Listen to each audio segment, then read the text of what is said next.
Pinag-a-appeal. Yun ba ang gusto mo?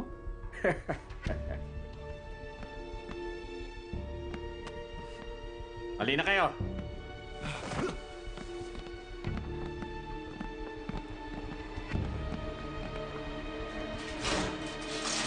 Kayong lahat.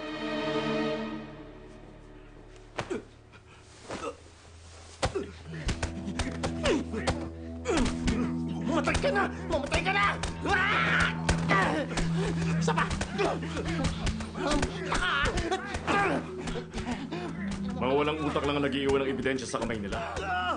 Hindi ka pwede mag-iwan ng kahit pahit. Hindi pa to ang oras para pag-atensya. Maghintay ka lang. Magsasisipa! Ako lang! Ako lang!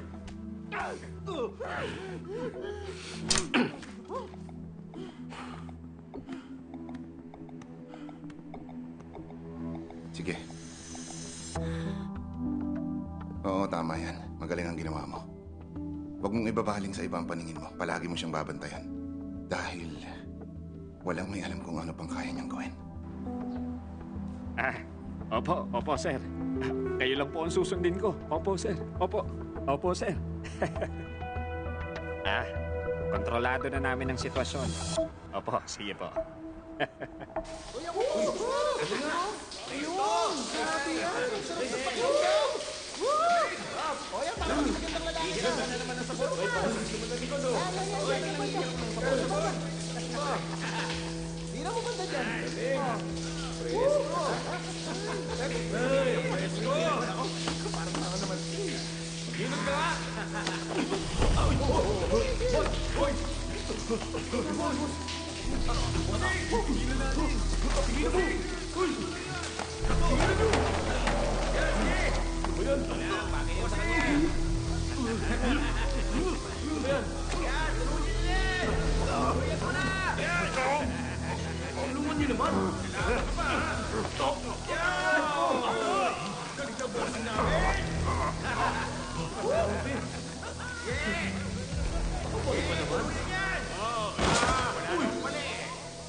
Anong nangyari dito?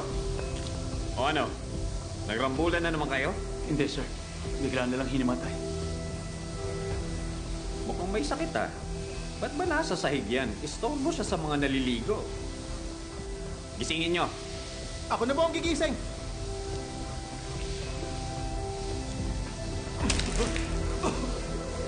Oh, ba't ka tumigil?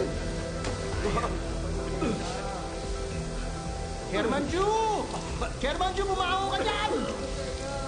Ako! Kermanju! Pwede bang tulungan niyo siya? Hirap na hirap siya! Oh!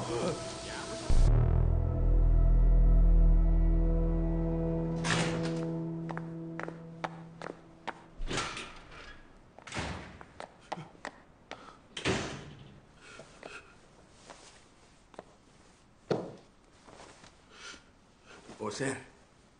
Bakit ganyan po ang itsura nyo? Mukhang hindi maganda ang lagay nyo. Basta mag-report ka na lang dyan. Sino ba yung matandang yun? Siya si Bong Chison. Madalas po siyang nakakulong dito at kaibigan niya po ang mga guard. Gagawin niyang lahat para sa pera.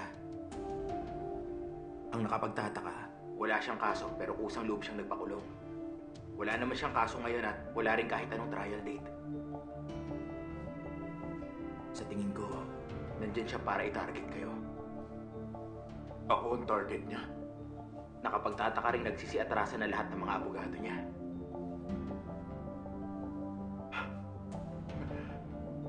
Siguradong kagagawan niya to.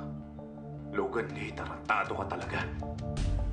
Maganda ka ng perang pangsuhol, tapos maghanap ka ng mapagkakatiwala ang pulis. Wala akong pakialam kahit magkano. Ilabas mo ako sa seldang yun dahil kung hindi, mamamatay ako.